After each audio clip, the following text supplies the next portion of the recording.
बिस्मिल्लाहिर्रहमानिर्रहीम। अस्सलाम वालेकुम नाज़रीन, आप यूट्यूब चैनल देख रहे हैं। मैं इमरान ख़ान हूँ।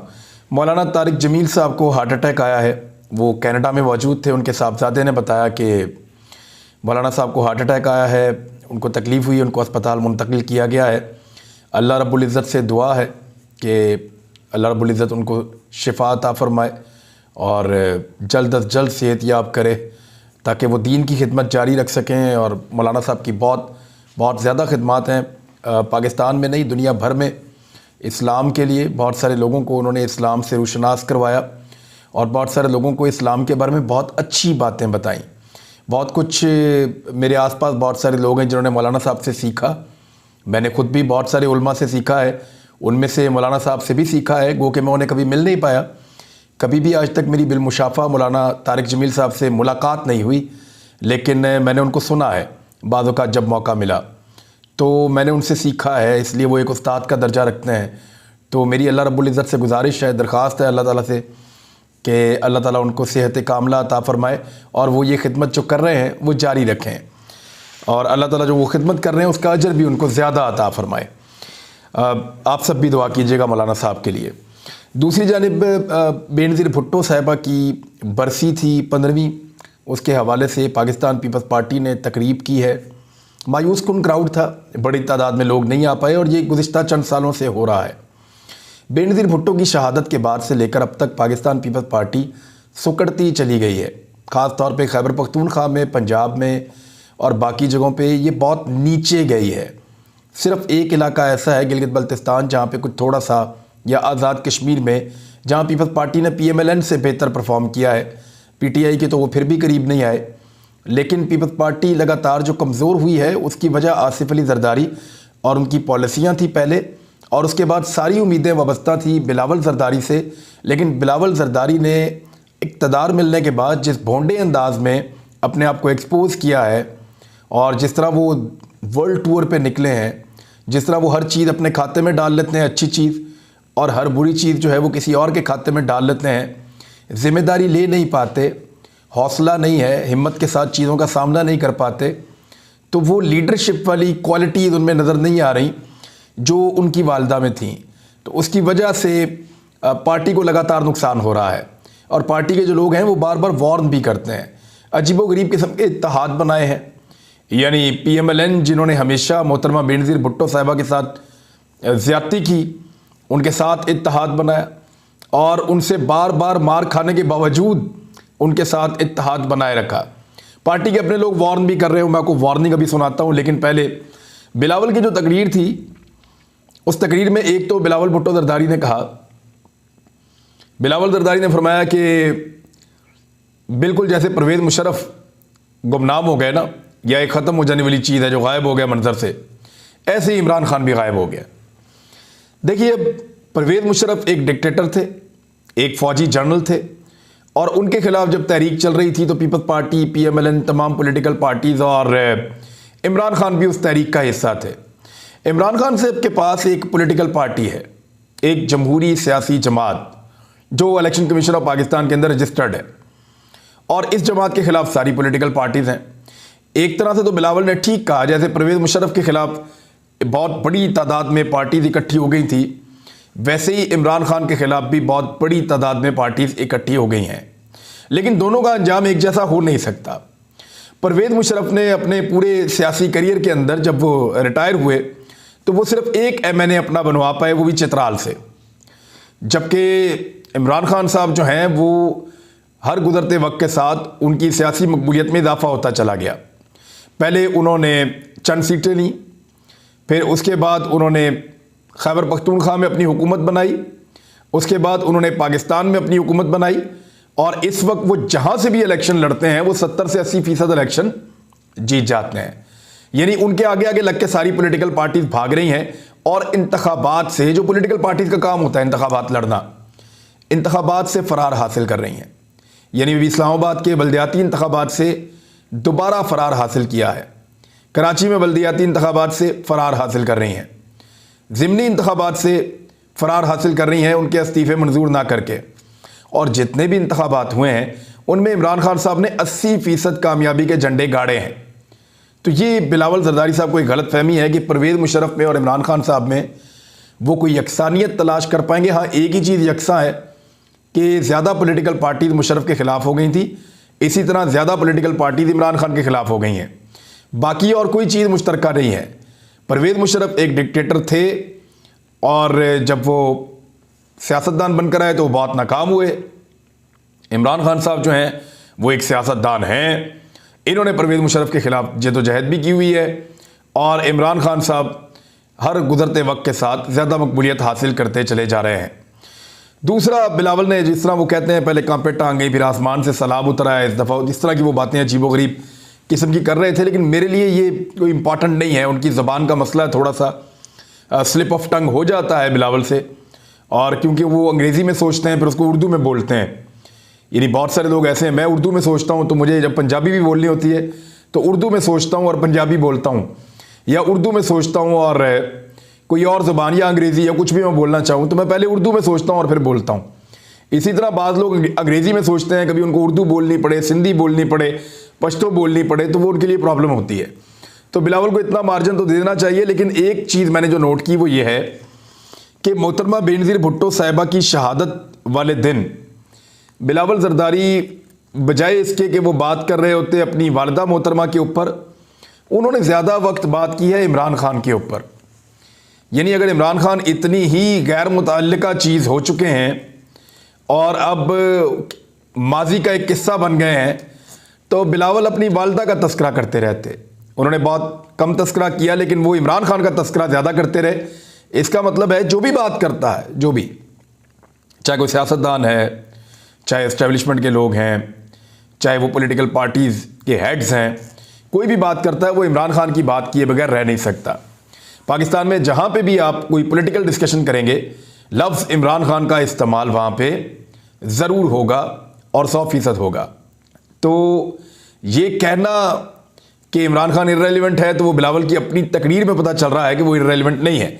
दूसरा, बिलावल बार बार अपने और अपने वालिद साहब के ऊपर वो इल्ज़ामात लेने की कोशिश करते हैं जो इमरान खान साहब डालते हैं कि बैरूनी और अंदरूनी साजिश। वो बिल्कुल ठीक कहते हैं कि बैरूनी और अंदरूनी साजिश का एक हिस्सा वाकई में आसिफ अली जरदारी साहब थे, जिन्होंने खरीद फरोख्त की, सिंध हाउस के अंदर मंडियाँ लगाई, होटलों के अंदर बंदे ठहराए और अपने बंदों के जरिए से कंट्रोल किया और पैसा खर्च किया सिंध से ला के। वो बिल्कुल ठीक कहते हैं, लेकिन साथ ही साथ उनको सहूलतकारी मैसर थी पाकिस्तान के अंदर से भी और पाकिस्तान के बाहर से भी।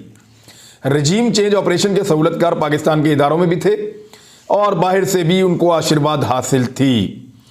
अब ज़रा गौर कीजिए एतजाज़ अहसन साहब क्या कह रहे हैं। पीपल्स पार्टी के सीनियर रहनुमा है, बेनज़ीर भुट्टो साहिबा के साथी। वो कह रहे हैं पीपल्स पार्टी मसलियत का शिकार रही तो 6 सीटें भी नहीं मिलेंगी पंजाब से। पहले तो 6 सीटें जीत ली थी और मोहतरमा बेनज़ीर भुट्टो की बरसी की तकरीब से हाई कोर्ट लाहौर में वो हाई कोर्ट बार से खिताब कर रहे थे। उन्होंने कहा कि अगर पीपल्स पार्टी इसी तरह मसालियत पर चलती रही तो इस बार पंजाब में 6 सीटें भी नहीं मिलेंगी। बेनज़ीर भुट्टो की नई सोच थी जो नेल्सन मंडेला के जैसी सोच थी। उन्होंने कहा नवाज शरीफ ने बेनज़ीर के खिलाफ पंजाब में तकारीर की थी, इसके बावजूद हमने मिसाक जमहूरियत पर इत्तफाक किया, मगर नवाज शरीफ ने फिर भी आसिफ अली जरदारी के खिलाफ केस बनाया। पीपल्स पार्टी जिनके साथ मसालियत पर चल रही है वो हमारे बड़े मुखालिफ हैं, ये हमारे सगे नहीं हो सकते, ये हमारे जयालों के खिलाफ हैं और पंजाब में हमें ख़त्म कर देंगे। देखें, बात तो ठीक है, अब मुकाबला इमरान खान में और PMLN में होगा। नून लीग का मसला यह है कि वो पंजाब के अंदर किसी दूसरी जमात को बर्दाश्त नहीं कर सकती। नून लीग एक्चुअली मफाद परस्तों का एक टोला है, इसमें बहुत अच्छे सियासतदान भी हैं बाज़, लेकिन ज़्यादातर लोग वो हैं जो अपने अपने सियासी मफाद के लिए, अपने अपने कारोबारी मफाद के लिए इकट्ठे होकर एक जमात में आ गए हैं और अब वो किसी और जमात को, क्योंकि पैसा बहुत है इनके पास, ये कारोबारी लोग हैं, तो यहाँ पे वो किसी और जमात को बर्दाश्त नहीं कर सकते, चाहे वो पीपल्स पार्टी हो चाहे वो PTI हो। तो ये उस जमात को ख़त्म करने के लिए कभी इदारों से हाथ मिला लेते हैं, कभी एजेंसियों को साथ मिला लेते हैं, कभी उस पॉलिटिकल पार्टी के ऊपर चढ़ दौड़ते हैं, कभी बाकी पॉलिटिकल पार्टीज़ को साथ मिला लेते हैं। तो ये ऐसा ही करते हैं, इनका ये तरीका वारदात है PMLN वालों का। अब एक और ख़बर है जो बहुत बड़ी खबर है, वो मैं आपके साथ शेयर करना चाहता हूँ, लेकिन पहले ज़रा शहबाज शरीफ साहब की एक बात सुन लें। उन्होंने कहा कि इस हमाम में सब नंगे हैं और 8 माह की हुकूमत 30 साल का मलबा ख़त्म नहीं कर सकती। मलबा कहते हैं जी कि जो ढेर पड़ा हो गंद का, और उसको साफ नहीं किया जा सकता, ये शहबाज शरीफ कह रहे हैं। 30 साल के अंदर 3 मरतबा इनका भाई वज़ीर आज़म पाकिस्तान बना है, मियाँ मोहम्मद नवाज शरीफ। इमरान खान तो एक दफ़ा वज़ीर आज़म बना है ना। जिस 30 साल के मलबे की ये बात कर रहे हैं, उस 30 साल के मलबे में 3 दफ़ा नवाज शरीफ वज़ीर आज़म, 2 मरतबा बेनज़ीर भुट्टो वज़ीर आज़म, 1 मरतबा यूसुफ रज़ा गिलानी, 1 मरतबा राजा परवेज़ अशरफ, वो भी आज इनके साथ ही हैं, और 1 मरतबा ये खुद हैं, और 1 मरतबा शाहिद खाकान अब्बासी, और सिर्फ 1 मरतबा इमरान खान। यानी उस 30 साल का मलबा जो ये कह रहे हैं, और उसमें शौकत अजीज़ भी हैं और मीर ज़फ़रुल्लाह खान जमाली भी हैं। वो तो डिक्टेटर का दौर है, वो तो उसको आप अलग ही कर देना। वो तो बिल्कुल, उसको तो आप 3-13 में गिना ही ना करें। डिक्टेटर का दौर है, उसको क्या आप जमहूरियत के साथ तो कंपेयर कर नहीं सकते। तो वो आप चंद साल निकाल दें बीच में से, 8-10 साल। लेकिन बाकी 30 साल का जो मलबा ये कह रहे हैं ना, उनमें से 3 मरतबा वज़ीर आज़म मलबा डालने वाला इनका भाई था, 2 मरतबा मोहतरमा बेनज़ीर भुट्टो, जिनकी बरसी पे इन्होंने ये बयान दिया, और 2 वज़ीर आज़म पीपल्स पार्टी के मजीद, और 2 वज़ीर आज़म नून लीग के मजीद, और 1 वज़ीर आज़म जो है वो PTI का। तो शहबाज शरीफ साहब खुद एतराफ़ जुर्म कर रहे हैं कि मेरे भाई ने और मेरी इत्तेहादी जमातों ने, हमने मिलकर इस पाकिस्तान को मलबे में कन्वर्ट कर दिया है, मलबे में बदल दिया है, और ये 8 महीने की हुकूमत इसको ख़त्म नहीं कर सकती। तो शहबाज शरीफ साहब, आपको किसने कहा था ये पंगा लेने के लिए?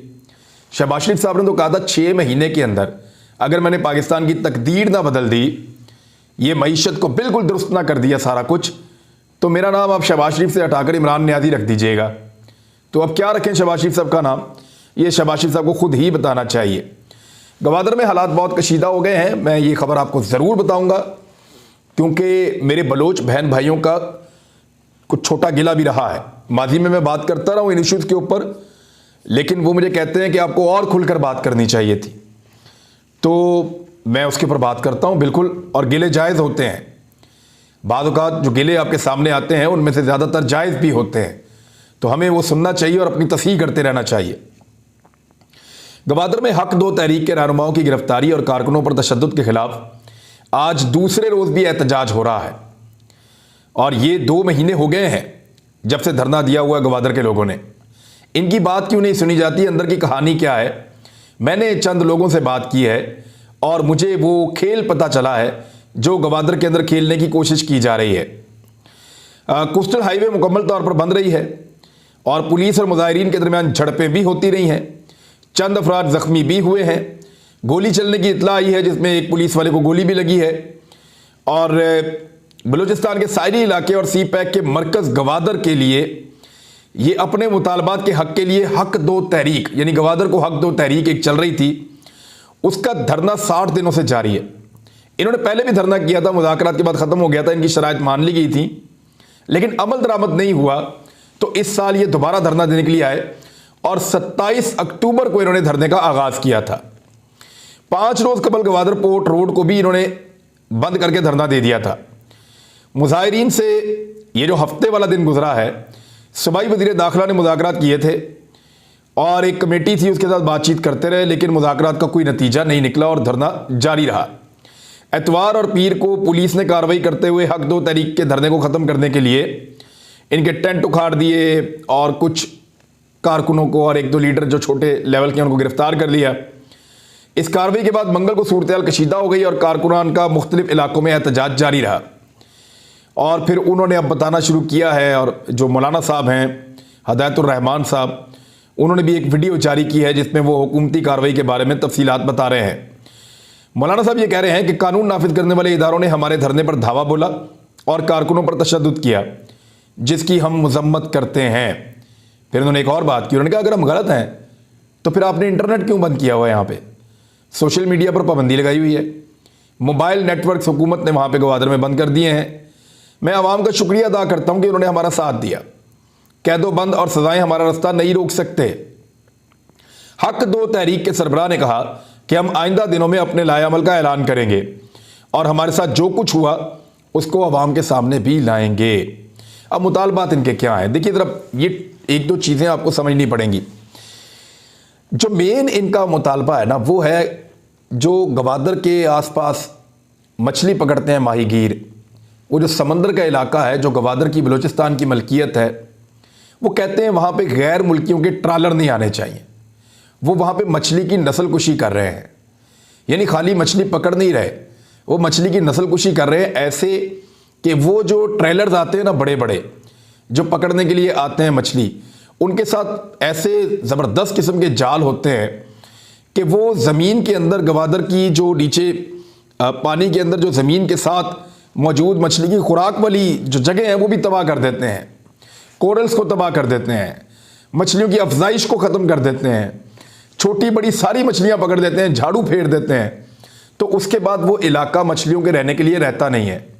मछलियाँ क्या करती हैं, उस इलाके से कूच कर जाती है, वो हिजरत करके किसी और इलाके में चली जाती हैं मछलियाँ, उस इलाके को छोड़ देती हैं। तो इस तरह उस इलाके के माहीगीर हमेशा के लिए मछलियों से महरूम हो जाते हैं। अगर ये माहीगीर मछली पकड़ते रहें तो जितनी मर्जी मछली पकड़ें, ये सैकड़ों सालों तक यहाँ से मछली पकड़ सकते हैं, क्योंकि ये मछली का माहौल डिस्टर्ब नहीं कर रहे। ये जो बड़े बड़े ट्रेलर्स आते हैं ये ऐसी तबाही फेरते हैं, ऐसा झाड़ू फेरते हैं कि ये पूरा इन्वायरमेंट तबाह कर देते हैं। ऐसा नहीं है कि जदीद ट्रेलर्स ऐसे नहीं बने अभी तक जो मछलियों का इकोसिस्टम ख़राब ना करें और बड़ी मछलियों को पकड़ लें, ऐसे ट्रेलर्स मौजूद हैं। लेकिन यहाँ पे जानबूझकर मुझे मकामी लोगों ने बताया है कि इस किस्म के ट्रेलर्स भेजे जाते हैं जो पानी के अंदर आबी हयात को तबाह बर्बाद कर दें।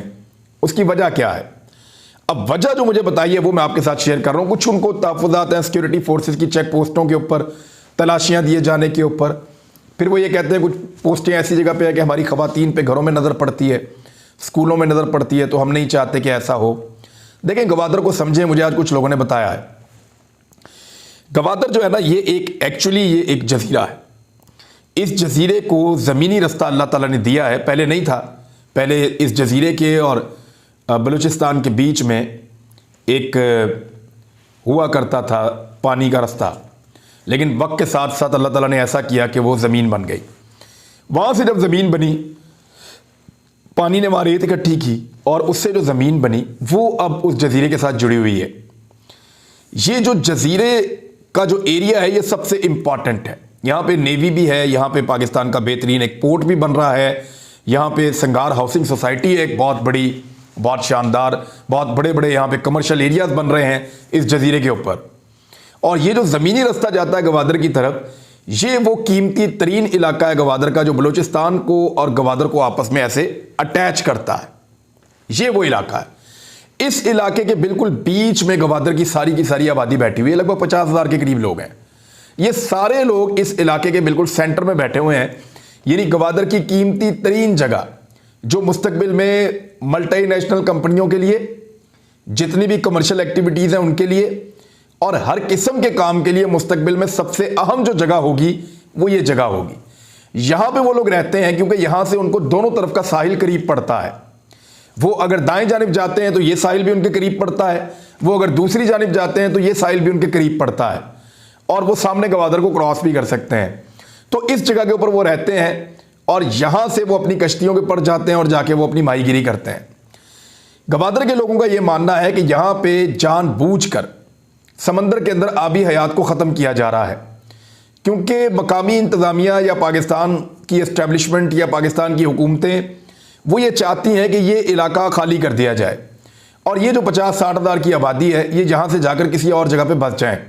उसके लिए इनको जगह देने के लिए भी कहा जाता है, पैसे देने के लिए भी कहा जाता है और इनको बहुत सारे मुख्तलिफ इंसेंटिव्स दिए जाते हैं, इनको फ़ायदे पहुँचाने की लालच दी जाती है।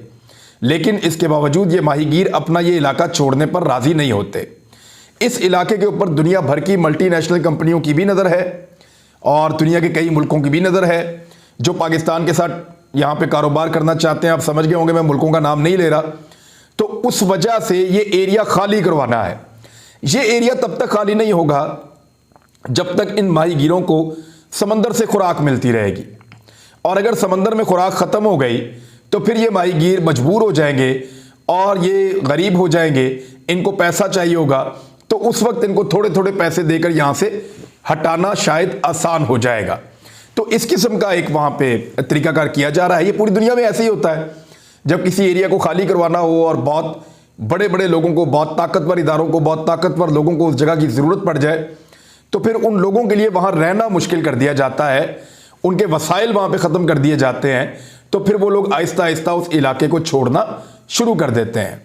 मिसाल के तौर पे किसी जगह को एक्वायर करना हो तो उसके रास्ते बंद कर देते हैं चारों तरफ से। अब वो बंदा बेचारा इतना घूम घूम के आता है, परेशान होता है, तो एक दिन वो तंग आकर कहता है मेरी जगह आप खरीद लें। तो इसी तरह गवादर वालों को लगता है कि उनके लिए एक जाल बिछाया जा रहा है, लेकिन वो क्योंकि मछेरे हैं, खुद जाल बिछाने का काम किया उन्होंने अपनी सारी ज़िंदगी, तो उनको इस बात का माहीगीरों को आइडिया है। तो ये एक प्रॉब्लम है जो मुझे वहाँ के लोगों ने बताया, मैंने आपके साथ शेयर किया। गवादर की सिचुएशन के ऊपर नज़र रखेंगे, आपके साथ आइंदा भी शेयर करते रहेंगे। तो अब तक के लिए इतनी, अपना ख्याल रखिएगा, अपने चैनल का भी। अल्लाह हाफिज़।